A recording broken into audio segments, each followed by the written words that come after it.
رسول پاک کی دکھیاری امت پر عنایت کر، مریضوں غم زدوں آفت نصیبوں پر کرم مولا۔ الحمدللہ رب العالمین والصلاة والسلام علی سید المرسلین، اما بعد فاعوذ باللہ من الشیطان الرجیم، بسم اللہ الرحمن الرحیم۔ الصلاة والسلام علیکہ یا رسول اللہ، الصلاة والسلام علیکہ یا نبی اللہ، الصلاة والسلام علیکہ یا حبیب اللہ وعلی آلک واصحابک یا نور اللہ۔ درود پاک کی فضیلتوں میں آتا ہے، حدیث مبارکہ کا مفہوم ہے کہ جو سرکار علیہ السلام پہ ایک بار درود پاک پڑھتا ہے اس کے نامہ اعمال میں 10 نیکیاں لکھ دی جاتی ہیں اور اس کے 10 درجات کو بلند کر دیا جاتا ہے، ساتھ ہی ساتھ اس کے نامہ اعمال سے 10 گناہ مٹا دیے جاتے ہیں۔ تو آئیے درود پاک پڑھ لیجئے، صلو علی الحبیب صلی اللہ تعالی علی محمد صلی اللہ علیہ وسلم۔ مدنی چینل کے ناظرین، ہمارے گھر میں ایک سال پہلے ایک پودا لایا گیا، جو پودا بہت چھوٹا تھا اور پہلی دفعہ تجربہ تھا گھر میں پودے رکھنے کا، اور پودے رکھنا ویسے بھی ایک انوائرمنٹ کے لیے ایک اچھی چیز ہوتی ہے۔ ہم نے لا کے اس پودے کو ایک گھر کے اوپن ایریا میں رکھ دیا۔ اب وقت گزرتا گیا، ہم اس کو پانی دیتے رہے، روشنی آتی رہی، وہ پودا آہستہ آہستہ اپنی گروتھ کی طرف بڑھا، لیکن کچھ عرصے میں ہم نے دیکھا کہ وہ پودا کچھ مرجھا رہا ہے۔ تو ہم نے غور کیا تو دیکھا کہ شاید یہاں پہ دھوپ زیادہ ہے، کیونکہ وہ ایک انڈور پلانٹ تھا۔ تو اس کو اٹھا کر ہم نے کچھ سایہ دار جگہ میں رکھ دیا۔ اس کے بعد دوبارہ سے وہ اپنی گروتھ کی طرف بڑھنا شروع ہوا، اور اس کی کھلی کھلی رنگت نے اور اس کے پتوں نے ظاہر کیا کہ وہ اب اپنی گروتھ کی طرف رواں دواں ہے۔ تھوڑا سا جب وہ پودا بڑا ہوا تو وہ کچھ ڈھلنے لگا، دیکھا تو جو اس کی سٹیم تھی، جو اس کی جس کے اوپر وہ پتے نکلتے ہیں، شاخ ہوتی ہے، وہ کچھ نازک تھی۔ تو اس کو سہارا دینے کے لیے اس کے ساتھ ایک لکڑی لگا دی گئی اور ساتھ ہی ایک ڈوری سے اس کو سہارا دینے کے لیے باندھ دیا گیا۔ اب اس کی گروتھ میں پہلے سے زیادہ بہتری نظر آنا شروع ہو گئی، کیونکہ اس کو سہارا مل چکا تھا اور وہ اب اپنی گروتھ کی طرف تھا۔ پانی اور ہوا اور سورج کی روشنی جتنی مقدار میں اس کو ملنی چاہیے تھی وہ اس کو مل رہی تھی، ساتھ ہی ساتھ اس کی کھاد بھی وقت پہ تبدیل کی جا رہی تھی۔ اب الحمدللہ 1 سال بعد اس پودے کی صورتحال یہ ہے کہ نہ اس کو زیادہ دھوپ سے مسئلہ ہوتا ہے، نہ اس کو بہت زیادہ کیئر کی ضرورت ہوتی ہے، اور وہ اپنی گروتھ کی طرف رواں دواں ہے۔ اس تمید کو باندھنے کا مقصد یہ تھا کہ آج کے ہمارے سلسلے کا موضوع بیان کرنا۔ آج کے ہمارے سلسلے کا جو موضوع ہے وہ ہے چائلڈ گروتھ اینڈ ڈیولپمنٹ، یعنی کہ بچوں کی افزائش اور نشو و نما۔ مدنی چینل کے ناظرین، جب بچہ اس دنیا میں آتا ہے تو اس دنیا میں آنے کے وقت سے لے کر 3 ماہ تک بچے کی گروتھ اور ڈیولپمنٹ کا انداز اور ہوتا ہے۔ اس کے بعد 4 ماہ سے لے کر 1 سال کی عمر تک اس کے جو انداز ہوتے ہیں سیکھنے کے، سمجھنے کے، وہ تبدیل ہو جاتے ہیں، اس کی حرکات تبدیل ہو جاتی ہیں۔ اسی انداز سے 1 سے 3 سال کی عمر کی الگ عادات ہوتی ہیں۔ جو ماں باپ مجھے سن رہے ہیں اور ماشاءاللہ جن کو اللہ تبارک و تعالیٰ نے اولاد کی نعمت سے نوازا ہے، وہ اس بات کو سمجھ رہے ہوں گے کہ بچوں کی عادات میں، ان کے انداز میں تبدیلی وقت کے ساتھ آتی رہتی ہے۔ اس کے ساتھ ساتھ جب بچہ اس سے بڑی عمر کی طرف جاتا ہے تو تقریباً کہا جاتا ہے کہ 7 سے 12 سال کی عمر تک اس کی انداز بالکل تبدیل ہو جاتے ہیں، سیکھنے کے انداز تبدیل ہو جاتے ہیں، بات کرنے کے، گفتگو کرنے کے انداز تبدیل ہوتے ہیں۔ اچھا، یہ بھی ضروری نہیں کہ ہر بچہ ایک ہی انداز سے اپنی گروتھ کی طرف بڑھے۔ ہر بچے کی نیچر مختلف ہوتی ہے، اس نیچر کا تعلق ماحول سے بھی ہوتا ہے، آس پاس کی جو صورتحال ہوتی ہے، گھر کا ماحول ہوتا ہے، اس کی غذا، بہت ساری چیزیں ہوتی ہیں کہ جو اس پہ امپیکٹ لا رہی ہوتی ہیں. اور کچھ بچے بہت تیزی سے گرو کرتے ہیں، کچھ تھوڑا سلو گرو کرتے ہیں، کچھ کی جو گروتھ ہے وہ میڈیم انداز کی ہوتی ہے، مطلب ایک متوازن انداز کی ہوتی ہے. تو ہر بچہ اپنی نیچر کے مطابق الگ عادات کا مالک ہوتا ہے. آج ہم اپنے سلسلے میں کچھ اس موضوع کو کور کرنے کی انشاءاللہ عز و جل کوشش کریں گے، اور اپنے ڈاکٹر صاحبان سے اس بارے میں مشاورت بھی کریں گے کہ جب بچہ پیدا ہوتا ہے اور 3 ماہ تک کی عمر تک جو اس کی حرکات ہوتی ہیں، اس انداز سے، کس انداز سے اس کی غذا کا انداز ہونا چاہیے، ماں باپ کو کس انداز سے اس پہ توجہ دینی چاہیے، کیا کیا پرابلمز فیس ہو سکتی ہیں، تو انشاءاللہ عز و جل اس پروگرام میں اس کو ہم ڈسکس کرنے کی کوشش کریں گے. تو ہم چلتے ہیں اپنے ڈاکٹر صاحب کی طرف. السلام علیکم ورحمۃ اللہ وبرکاتہ. السلام ورحمۃ اللہ وبرکاتہ. ایسے کامران بھائی خیریت سے؟ کامران بھائی کچھ کوشش کری اپنے ناظرین تک میسج پہنچانے کی، لیکن ظاہر سی بات ہے کہ آپ اس فیلڈ سے تعلق رکھتے ہیں، ڈاکٹر ہیں، تو آپ موضوع سٹارٹ لیتے ہیں. آپ نے جو انیشلی شروع میں ایک پلانٹ کی مثال دی، جی بہت خوبصورت مثال دی ہے آپ نے. بچے بھی ایک پودے کے مانند ہی ہوتے ہیں، اور ان کو صحیح طریقے سے اگر ٹریٹ نہیں کیا جائے، ان کی ریکوائرمنٹ کا خیال نہیں رکھا جائے. آپ نے خود نے بتایا کہ وہ انڈور پلانٹ تھا، وہ اس کو بیسیکلی دھوپ کی اتنی نیڈ نہیں تھی، لیکن میں دھوپ چاہ رہی تھی وہاں پہ، تو اس کی وجہ سے وہ مرجھانا شروع ہو گیا. اسی طرح جب بچے کی جو ریکوائرمنٹ ہوتی ہے اس کو اگر ہم پراپر طریقے سے نہیں جج کر پاتے ہیں کہ یار بیسیکلی ریکوائرمنٹ کیا ہے، تو وہ اس بچے میں پرابلمس سٹارٹ ہونا شروع ہو جاتی ہیں. اس سے پہلے کہ بچوں کے اوپر ہم جائیں، تو بچوں کی گروتھ پیدائش کے فوراً بعد نہیں، ہم پیدائش سے پہلے کی بات کرتے ہیں، جیسے میٹرنل گروتھ کی بات کرتے ہیں ہم، کہ بچہ جو ہے اس کی اپنی ایک امپورٹنس ہوتی ہے کہ اگر وہ ماں کے پیٹ کے اندر گروتھ اس کی بڑی امپورٹنٹ ہوتی ہے، وہاں پہ بھی بہت زیادہ ضرورت ہوتی ہے اس چیز کو خیال رکھنے کی کہ اس کی گروتھ پراپرلی چلتی رہے. آپ نے دیکھا ہوگا کہ ایک سیشن ہوتا ہے الٹرا ساؤنڈ کا کہ آپ الٹرا ساؤنڈ کرا کے لے کر آئیں، یہ کروائیں، ولانا کروائیں. تو عمومی طور پہ ایک مسکنسپشن یہ آتا ہے کہ شاید خواہ میں کروایا جا رہا ہے یا کچھ کروایا جا رہا ہے، لیکن اس کے پیچھے جو لاجک ہوتی ہے وہ یہ ہوتی ہے کہ بیبی گروتھ دیکھنی ہوتی ہے، گروتھ دیکھنی ہوتی ہے، ہاں، کہ according to the age period کے ساتھ اس کی گروتھ اور ویٹ پراپر چل رہی ہے یا نہیں چل رہی ہے. اسی حساب سے پھر وہ والدین کو گائیڈنس دی جاتی ہے کہ اس میں کمی آ رہی ہے یا اس میں یہ پرابلم آ رہی ہے، یہ ماشاءاللہ بالکل ٹھیک چل رہا ہے. وہاں پہ آپ کو ہر حال میں خیال کرنا ہے، لیکن انفارچونیٹلی ہوتا کیا ہے کہ عمومی طور پہ وہاں پہ خواتین کا زیادہ خیال کیا جاتا ہے، بچے کی طرف دھیان کب ہوتا ہے. لیکن وہی ایک فیس ہوتا ہے جس میں آپ بچوں کا خاص خیال رکھتے ہیں. آفٹر ڈیلیوری اس کے اندر آپ نے بہت سارے خیالات بعد میں کرنے ہوتے ہیں، لیکن اس سے پہلے کا ایک فیس بڑا امپورٹنٹ ہے. ایسی بات ہے کہ اس وقت وہ فزیکلی بچہ آپ کے سامنے نہیں ہوتا. جی بالکل. تو اس میں اب دیکھا یہ جاتا ہے کہ عمومی طور پہ خواتین کی خوراک کم ہو جاتی ہے، اس کے اندر کہ ڈائٹ وغیرہ کم لیتی ہیں. تو آپ نے دیکھا ہوگا کسی بھی آپ لیڈی ڈاکٹر سے وزٹ کرتے ہیں تو وہ کوئی نہ کوئی سپلیمنٹ ضرور جو ہے اس کو مدر کو دیتی ہے. بچے کی جو خوراک ہے وہ ماں پہ ڈیپینڈ کرتی ہے 100%. دیکھیں اب میں ہمیشہ جیسے پیشنٹس میرے پاس آتے ہیں یا ایسی کوئی تذکرہ ہوتا ہے تو یہی ہم نے اپنے سینئر جو ڈاکٹرس ہیں ان سے بھی ہم نے سیکھا ہے کہ انہوں نے یہ کہا کہ جب بچہ ماں کے پیٹ میں ہوتا ہے تو ماں کی ریکوائرمنٹ زیادہ ہونی چاہیے، انفارچونیٹلی یہ کم ہو جاتی ہے. کیونکہ جب وہ ایک بندے کی نہیں 2 بندے کی بیسیکلی اس کو خوراک کی نیڈ ہوتی ہے. وہ فزیکلی جو ہے وہ اپنی ہی ڈائٹ پوری کر رہی ہوتی ہے، اس کے لاشعور میں شاید یہ بات نہیں ہوتی کہ میرے بچے کے اوپر بھی اس کا اثر پڑے گا. تو وہاں بالکل وہاں پہ اس چیز پہ جب اپنے میٹرنل ڈائٹ کا خیال زیادہ کرتے ہیں تو بچے کی گروتھ پہ یقیناً فرق پڑتا ہے.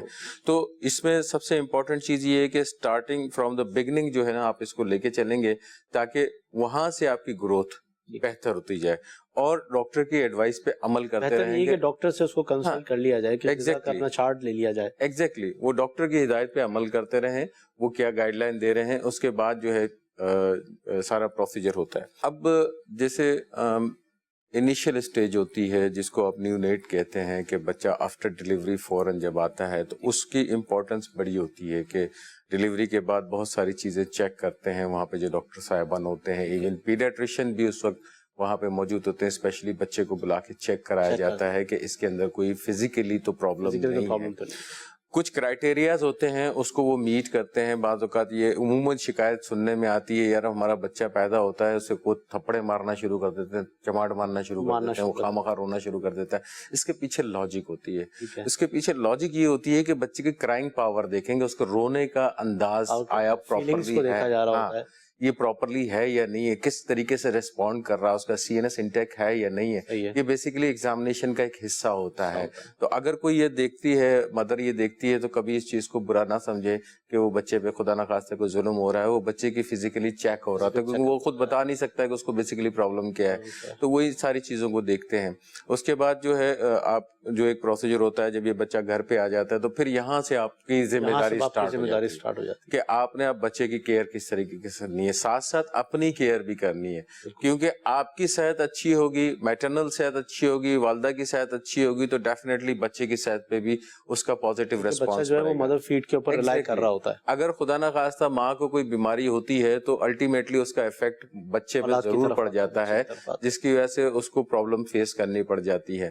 تو اس میں بہتر یہی ہوتا ہے کہ انیشلی جو ہے ماں اپنی صحت کا بھی خیال رکھے اور ساتھ ساتھ بچوں کی صحت کا بھی خیال رکھے.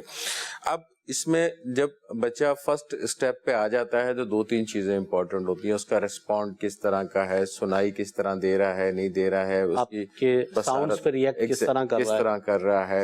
عمومی طور پہ ایسا ہوتا ہے کہ جب عام فہم میں ذہنی میں یہ آتا ہے کہ بچہ 2-3 کام کے علاوہ کوئی کام کرتا نہیں, رونا, پیٹنا اور ڈائپر گیلا کرنا, اس کے علاوہ تیسرا کوئی کام کرتا نہیں ہے.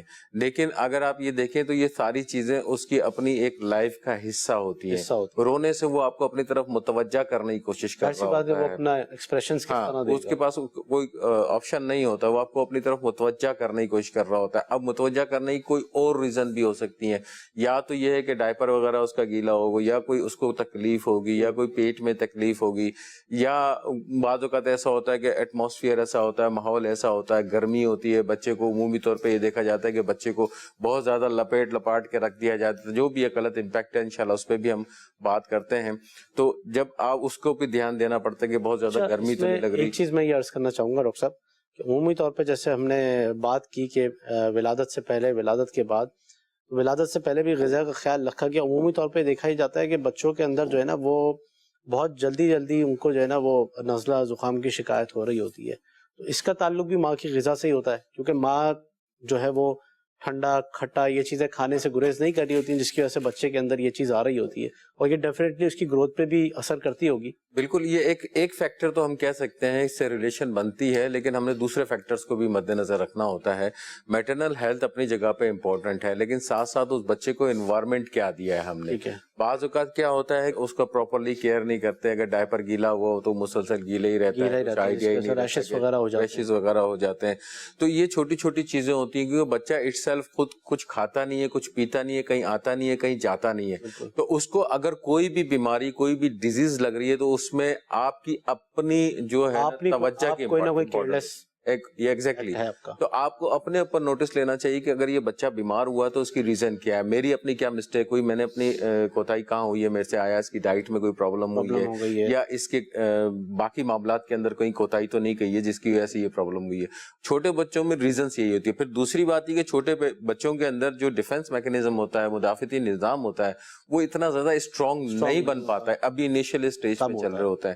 دیٹس وائی ان کے لیے بڑی پرابلم ہوتی ہے کہ اس چیز کے اوپر ہینڈل کریں. تو اس لیے ذرا سا بھی جو کوئی بیکٹیریا یا جراثیم اس بچے کے اوپر اٹیک کرتا ہے تو اس کا ریسپونڈ بڑی جلدی اس کو آتا ہے, اس وجہ سے جلدی بچے بیمار ہوتے ہیں. اس لیے اس ایج کے اوپر آپ کو بہت زیادہ احتیاط کرنے کی ضرورت ہے. الحمدللہ میں ڈاکٹر سلمان جوائن کر چکے ہیں. السلام علیکم. ڈاکٹر سلمان, آج کا ہمارا موضوع جیسے ڈاکٹر صاحب نے بھی بیان کیا ہے نا مدنی پھول, اس حوالے سے اس میں میٹرنل ہیلتھ کا بھی ڈاکٹر صاحب ایک بہت بڑا رول ہے. جی, اب جیسے ایک پوری پریگنینسی ایک پورا اپنا پروسیس ہے, 9 مہینے کے پروسیس کے بعد ایک پیدائش ہوتی ہے, ڈیلیوری ہوتی ہے.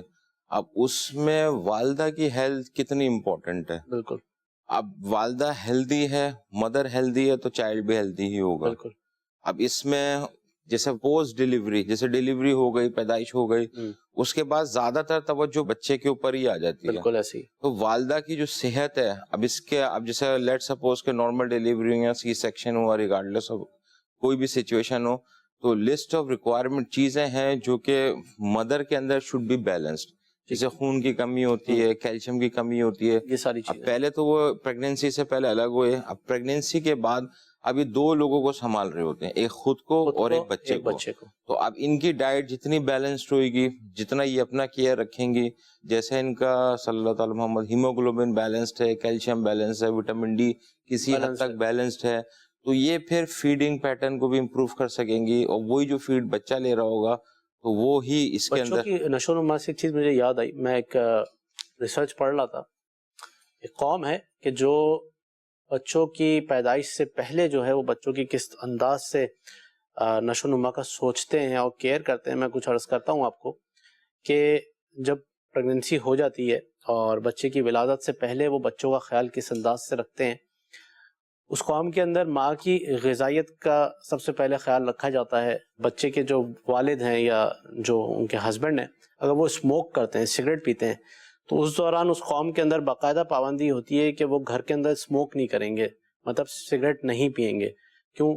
سگریٹ کے اپنے نقصانات پینے والے کے تو ہوتے ہی ہیں, لیکن جو اس سے دھواں نکلتا ہے اس سے کئی زیادہ گنا جو ہے اس کے سامنے والے کو نقصانات ہوتے ہیں, تو اس کا امپیکٹ اس پر نہ جائے. اچھا, اسی دوران ماں کو جو ہے وہ, اب آپ کو سن کے یہ حیرت ہوگی اور بڑا عجیب سا بھی لگے گا, لیکن اس کا امپیکٹ آتا ہے.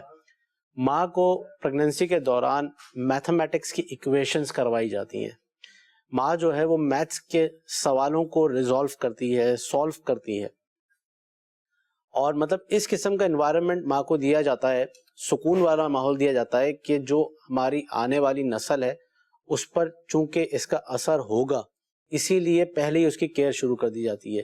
اب جب دنیا میں وہ بچہ آ جاتا ہے تو پھر اس کے معاملات الگ ہوتے ہیں, اور اس قوم میں کہا جاتا ہے کہ اس قوم کے بچے میتھس کے اندر بلا کے ماہر ہوتے ہیں, اور 99% اس قوم میں بچے کاروباری ہوتے ہیں. اس کی وجہ کیا کہ پریگننسی کے دور سے لے کر ان بچوں کی فکر شروع کر دی جاتی ہے. لیکن جب آپ ڈیورنگ پریگننسی والدہ کو ایک اچھا انوائرمنٹ فراہم کر رہے ہیں, بالکل, in terms of social, psychological اور یہ فزیکل بھی, ڈائٹ بھی اچھی دے رہے ہیں, کھلا پلا بھی اچھا رہے ہیں, ذہنی سکون دے رہے ہیں. اب بچہ 3 ماہ کے بعد جو ہے اس کی پرسیپشن تو آنے لگتی ہے ان پریگننسی. لرننگ پروسیس تو اس کا سٹارٹ ہو چکا ہوتا ہے. وہ چیزیں جیسے والد کی آواز ان یوٹیرو پہچان رہا ہوتا ہے, والدہ کی آواز پہچان رہا ہوتا ہے, جیسے میتھمیٹکس کا انہوں نے بولا, تو یہ تو ویلڈ ہے. سلمان بھائی, آپ نے بات بڑی اچھی کی ہے. اس کے اوپر اگر کچھ مدنی پھول آپ کی طرف سے بھی ان کی طرف سے مل جائے. یوزلی معاشرے میں یہ دیکھا جاتا ہے کہ ڈیورنگ پریگننسی سائیکولوجیکل افیکٹس کی اگر بات کرتے ہیں آپ, ایک اسٹریس لیول ہمارے یہاں خواتین کا بہت زیادہ بڑھا ہوا نظر آتا ہے, بڑھا دیا جاتا ہے, بہت زیادہ بڑھا ہوا ہوتا ہے. اس کی ریزنز کیا ہوتی ہے؟ کہ ایک سوچ ہوتی ہے کہ جو ایک خواہش ہوتی ہے کہ لڑکے کی خواہش زیادہ ہوتی ہے, ایک اسٹریس میں ہوتی ہے. اس کے اوپر کیا کرنا چاہیے؟ اگر وہ کیا دوسروں کی کیا ریسپانسبلٹیز بنتی ہیں ان کے اوپر, آپ اخلاقی طور پہ بھی دیکھیں اور مدنی پھول دینا چاہیں تو اس کے اوپر بھی تھوڑا سا گائیڈ لائن دے دیجئے, کیونکہ یہ عمومی طور پہ دیکھا جاتا ہے عام فیملیز میں بھی اور ایک اچھی فیملیز میں بھی یہ دیکھا جاتا ہے کہ وہ میٹرنل پیریڈ کے درمیان انتہائی اسٹریس میں رہتی ہے. اسی دوران اگر اس کی 2 بچیاں ہیں تو وہ تیسری بھی بچی ہے تو پھر اس کے لیے بڑا اسٹریسفل چیز ہوتی ہے, کیونکہ ریکوائرمنٹ جو ہے فیملی کی ڈیفرنٹ ہوتی ہے. تو اب اس سلسلے میں آپ کیا فرماتے ہیں؟ ڈاکٹر صاحب, اس سلسلے میں پہلے یہ عرض کرتا ہوں کہ اویئرنیس کی کمی ہے. بالکل, پریگننسی جو ہے نا 9 مہینے کا پروسیس ہے. بالکل, اگر آپ پریگننسی کو اسٹڈی کرنے جائیں گے نا, اس کی فزیولوجی اور پیتھولوجی, تو سمجھ لیں, اور وہ جسم کے اندر جو ہے نا ساری چیزیں ڈائنامک چینج ہو جاتا ہے. بالکل, خون, بلڈ, اس کا والیوم بڑھ جاتا ہے. ہارمونل چینجز اتنے آ رہے ہوتے ہیں. موڈ سوئنگ فیمیلز کو ہونا وہ نارمل ہے, کیونکہ ان کے ایسٹروجن وغیرہ کے لیول, ہارمونل چینجز اتنے ہوتے ہیں کہ آلریڈی اسٹریس. پھر جب جیسے جیسے پریگننسی بڑھ رہی ہوتی ہے, جیسے پاؤں سوج جانا, کمر میں بیک پین ہو جانا, یہ سب چیزیں پارٹ آف پریگننسی ہیں. اور یہ جیسے جو گھر والے ہیں ان کو سمجھنا ہوگا کہ یہ 9 مہینے ایک انسان 9 مہینے تک ایک پروسیس کے اندر مستقل رہتا ہے, اور ایک مستقل پروسیس ہے جو ڈے بائی ڈے انکریز ہوتا رہتا ہے. اب اس میں ایسا نہیں ہے کہ کبھی جیسے 3 مہینے بعد صحیح ہو جائے گا, یا آخری کے 3 مہینے میں تو اور ریکوائرمنٹ بڑھ جاتی ہے, کیونکہ ویٹ بڑھ جاتا ہے گا. حالانکہ اصولی طور پہ تو ہونا یہ چاہیے کہ جہاں سے آپ کی توقع ہے, جہاں سے آپ کو پتا ہے کہ یہاں سے میری نسل چلنی ہے. مثال کے طور پہ کسان ہے, وہ اپنی زمین کا بھرپور انداز میں خیال رکھتا ہے. اس میں چیز یہ عرض کرنا تھا کہ اب جیسے جو لوگ پریگنینسی پلان کر رہے ہیں نا، تو اس پلان کرنے سے پہلے یہ دیکھ لیں جو پریگنینسی کو کیری کرے گا وہ فیمیل ہے، کیا از شی فزیکلی فٹ، ٹھیک ہے، مینٹلی فٹ، اسٹیبل ہے، کیسے فزیکلی فٹ، ان کے ہیموگلوبن آئرن پروفائل چیک کر آپ دیکھ لیں گے 80% 90% فیمیل میں آئرن کی کمی، آئرن کی کمی سے خون کی کمی، پھر کیلشیم کمی، وٹامن ڈی، یہ جسم کے اندر کمزوریاں. کیا آپ نے 6 مہینے پہلے اپنے گھر والوں کو وہ ڈائٹ پرووائڈ کی کہ اگر آپ ایک پروسیس کے اندر جانے والے ہیں تو آپ نے شروع سے کیا ڈائٹ امپروو کرنا شروع کی اپنی، تاکہ وہ ایک پروسیس میں آپ انڈرسٹوڈ ایک بندہ 9 مہینے کے لیے جانے والا ہے ایک پروسیس کے اندر، تو اس کے لیے آپ نے تیاری کیا کیا. اس میں سلمان بھائی ایک کوشچن یہ اٹھتا ہے، ایک دینا یہ ہے کہ بیسیکلی اس ٹوٹل ڈسکشن کا مقصد یہ ہے کہ الٹیمیٹلی اس کا ایفیکٹ بچے کی صحت پہ پڑ رہا ہے. بالکل پڑ رہا ہے، ٹھیک ہے نا. کیونکہ ہم ٹاپک پہ ڈسکس کر رہے ہیں بچے کی صحت کے اوپر، یہ انیشلی بیک گراؤنڈ پہ لینا ضروری اس لیے تھا کہ یہاں سے بیسیکلی سٹارٹ لینا ہے. اگر آپ بالکل تو اگر آپ نے انیشیلی جہاں سے بنیاد ہے وہیں پہ آپ نے اپنی چیزوں کو اسٹرانگ نہیں کیا تو آگے جا کے اور آپ کو آزمائش کا سامنا کرنا پڑتا ہے. تو اس میں کیا کیا پرابلم ہو سکتی ہیں؟ جیسے مثال کے طور پہ اگر کسی نے ایسی بد احتیاطیاں ہوتی ہیں ہم لوگوں کے یہاں، تو آفٹر ڈیلیوری کے بعد جو بچے کے ساتھ پرابلمس ہو سکتی ہیں وہ کیا کیا پیدا ہوتی ہیں؟ سب سے میجر جو پرابلم آتی ہے نا وہ تو خود فیمیل کے ساتھ آ جاتی ہے. بالکل، وہ سی سیکشن ہو جاتا ہے آپریشن کی طرف. لیٹ سپوز آئرن کی کمی ہے تو لاسٹ ٹائم کے اوپر بلڈ ٹرانسفیوژن، بلڈ ڈھونڈ رہے ہیں، بلڈ ٹرانسفیوز کروانا ہے. پری ایکلیمپشیا وہ بیماری کی کنڈیشن اگر آپ کی مینیج نہیں کیا ہوا تو ایکلیمپشیا خراب ہو جاتا ہے.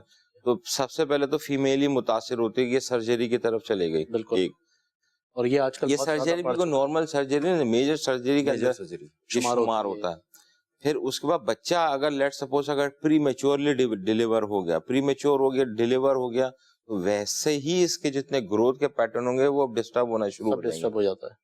پھر سیکنڈلی جو ہوتا اب 155 ملین بچے پورے گلوبلی 155 ملین بچے ہر سال متاثر ہوتے ہیں نیوٹریشن اور ڈائٹ کی وجہ سے، جس میں سے 60% جو نا ان کی سٹنٹڈ گروتھ، یعنی گروتھ بہت کم ہے، چھوٹی ہے، ان کو ڈائٹ پراپر نہیں مل پا رہی ہوتی. یا ماں باپ کی توجہ کا بھی اس میں مسئلہ ہوتا ہے. اکثر ایسا ہوتا ہے کہ بچہ جو ہے وہ بھوک سے طلب بھی کر رہا ہوتا ہے لیکن ماں باپ اس کو انڈرسٹینڈ نہیں کر پا رہے ہوتے.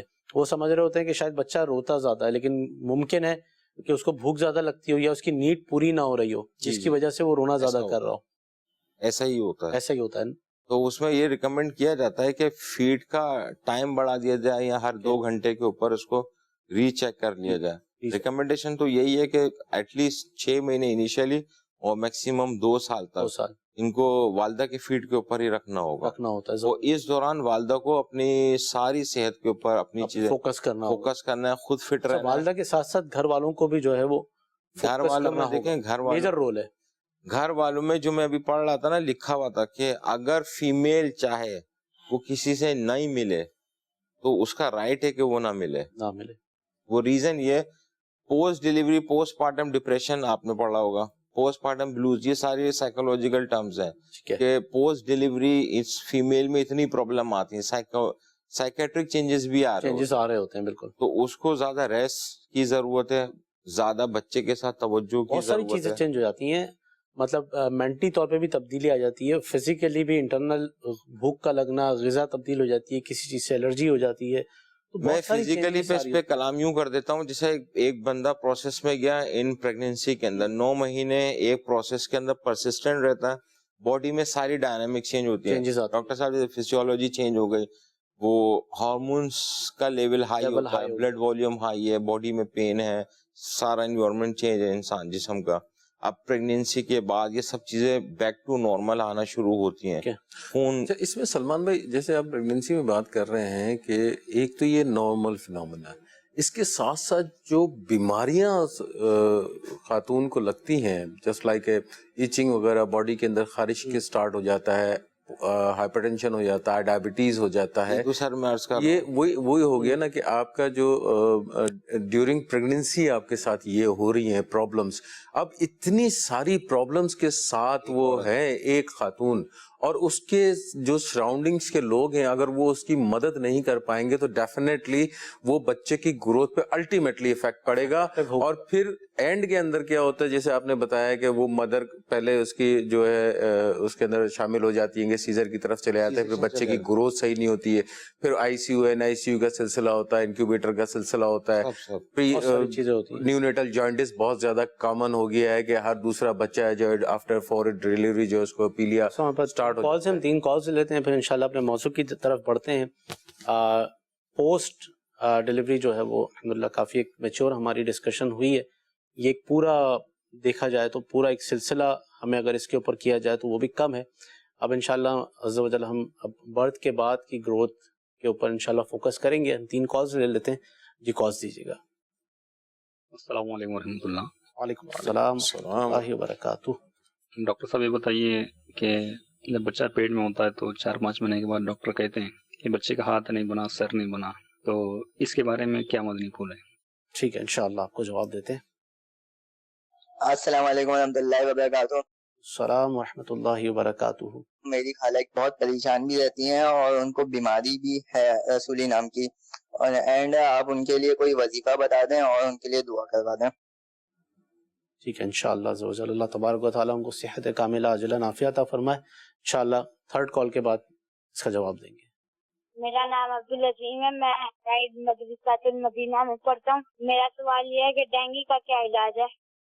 انشاءاللہ اس کا بھی جواب دیتے ہیں. جی ڈاکٹر صاحب فرسٹ کال ہیں, میرے خیال سے الٹرا ساؤنڈ پہ وہ گروتھ ڈیولپمنٹ پوچھ رہے ہیں. جی تو اس کو تو ان کو رول آؤٹ کر لینا چاہیے کہ ری چیک کرا لینا چاہیے دوسرا الٹرا ساؤنڈ.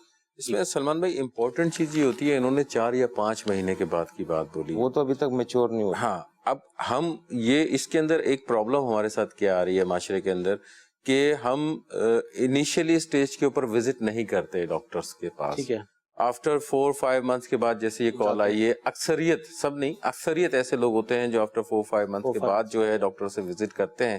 لیکن پروٹوکول یہ ہے کہ آپ ویری فرسٹ ویک کے ساتھ ڈاکٹر کے ساتھ وزٹ کریں, فالو اپ کرتے رہیں اور ان چیزوں کو وہ رول آؤٹ کرتا رہے گا. اب فرض کریں کہ بیبی گروتھ کر گیا ہے, اس کا جیسے سر بتا رہے ہیں سر نہیں ڈیولپ ہوا ہے یا ہاتھ نہیں ڈیولپ ہوا ہے, تو اب اس معاملے کے اندر لازمی بات ہے وہ ایک دم تو نہیں ہوا ہوگا. اگر آپ شروع سے چل رہے ہوتے تو ہو سکتا ہے اس کا کوئی صدے باب کیا جا سکتا تھا, کچھ نہیں اس کے معاملے میں بہت ساری, کیونکہ وہ جو پیریڈ ہے وہ بہت اہم ہے. فولک ایسڈ ایک بہت امپورٹنٹ فیکٹر ہے. اگر آپ جو شروع سے لے کے چل رہے ہوتے ہیں, جو آج کل بہت مشہور بیماریاں ہیں فولک ایسڈ ڈیفیشنسی کی وجہ سے, جی وہ لوگ جو ڈاکٹر کے ساتھ جیسا آپ ترغیب دلا رہے ہیں کہ فالو اپ کریں 15 ڈیز کے اوپر, تو وہ ڈاکٹر اس کو فیمیل ہیلتھ کو دیکھتے ہوئے فولک ایسڈ ہے, ملٹی وٹامن ہے, بہت ساری چیزیں بہت انیشیل اسٹیج پہ اس کو اسٹارٹ کرا دیتے ہیں, ویری فرسٹ ڈے سے اسٹارٹ کروا دیتے ہیں. جب آپ لازمی باتیں نہیں جا پاتے ہیں تو آپ وہ سیشن کو مس کر جاتے ہیں جس سیشن میں آپ کو اس چیز کی ریکوائرمنٹ, یعنی کہ جو فرسٹ 3 to 4 months ہوتے ہیں وہ کافی اہم ہوتے ہیں بہت زیادہ. اس میں یہی ہے کہ آپ فکر مند نہ ہوں اور ڈاکٹر صاحب سے جو یا ڈاکٹر آپ کی ہیں لیڈی ڈاکٹر ہیں ان سے کنسلٹ کریں, اور انہوں نے جو ڈائٹ پلان دیا ہے یا جو بھی ٹیسٹ وغیرہ وہ دے رہے ہیں وہ انشاءاللہ وہ کروائیں. تو انشاءاللہ عز و جل آپ کو اگر اسے ڈاکٹر صاحب شروع سے آپ اپنے ڈاکٹر کے ساتھ کوارڈینیشن میں رہیں گے, کمپلیٹ فالو اپ کے ساتھ رہیں گے, تو آپ کے آپریشن پہ جانے کے چانسز کم ہو جائیں گے, صحت زیادہ بہتر, اور جو کچھ بھی چیزیں ہو رہی ہوتی ہیں وہ امپرووڈ ہونا شروع ہو جائیں گی. فالو اپ کے ساتھ ساتھ ڈاکٹرز کو ہدایت کو فالو کرنا بھی بہت ضروری ہوتا ہے کہ جو وہ آپ کو گائیڈ لائن دے رہا ہے وہ گائیڈ لائن لے کر تو آ جاتے ہیں لیکن وہ اپنے اوپر امپلیمنٹ نہیں کر پاتے ہیں, یا ایسی کوئی ماحول نہیں بن پاتا ہے کہ وہ اس کو امپلیمنٹ کر پائیں. تو جس کی وجہ سے اس سارے کرائسس کے اندر وہ پیشنٹ آ جاتا ہے اور اینڈ کے اندر پھر سو مسائل ہوتے ہیں جس کا تذکرہ ہم لوگوں نے پہلے کر دیا ہے. تو بہتر ہے اس چیز سے بچنے کے لیے آپ انیشیل اسٹیج سے ہی آپ اس چیز کو فالو اپ کریں. اس میں ایک چیز اور ایڈ کرتے جائیں گے کہ اب اگر 4-5 منتھ کے بعد وہ بچہ ڈیولپ ہو جاتا ہے, ہیڈ اس کا نہیں بنا ہے یا شولڈر اس کا نہیں بنا ہے یا آرم اس کا کمپلیٹلی نہیں ہوا ہے, اب ڈیسیجن لینا بڑا مشکل کام ہو جاتا ہے, فیصلہ کرنا بڑا مشکل, ڈاکٹرز کے لیے بھی مشکل ہوتا ہے اس کا فیصلہ کرنا, اور اٹ سیلف پیرنٹس کے لیے بھی بڑا مشکل کام ہو جاتا ہے کہ اس کو ہم کس طریقے سے اس کو کنٹینیو کریں, اس کیس کیسے لے کے چلیں. ٹھیک ہے انشاءاللہ. سیکنڈ کال ہمارے پاس جو تھی وہ غالباً مجھے جو سمجھ آیا وہ رسولی کے حوالے سے انہوں نے کہا ہے. اگر خلیل بھائی اس کے اوپر کوئی وظیفہ وغیرہ بتا دیں. سب سے پہلے تو یہ ہے کہ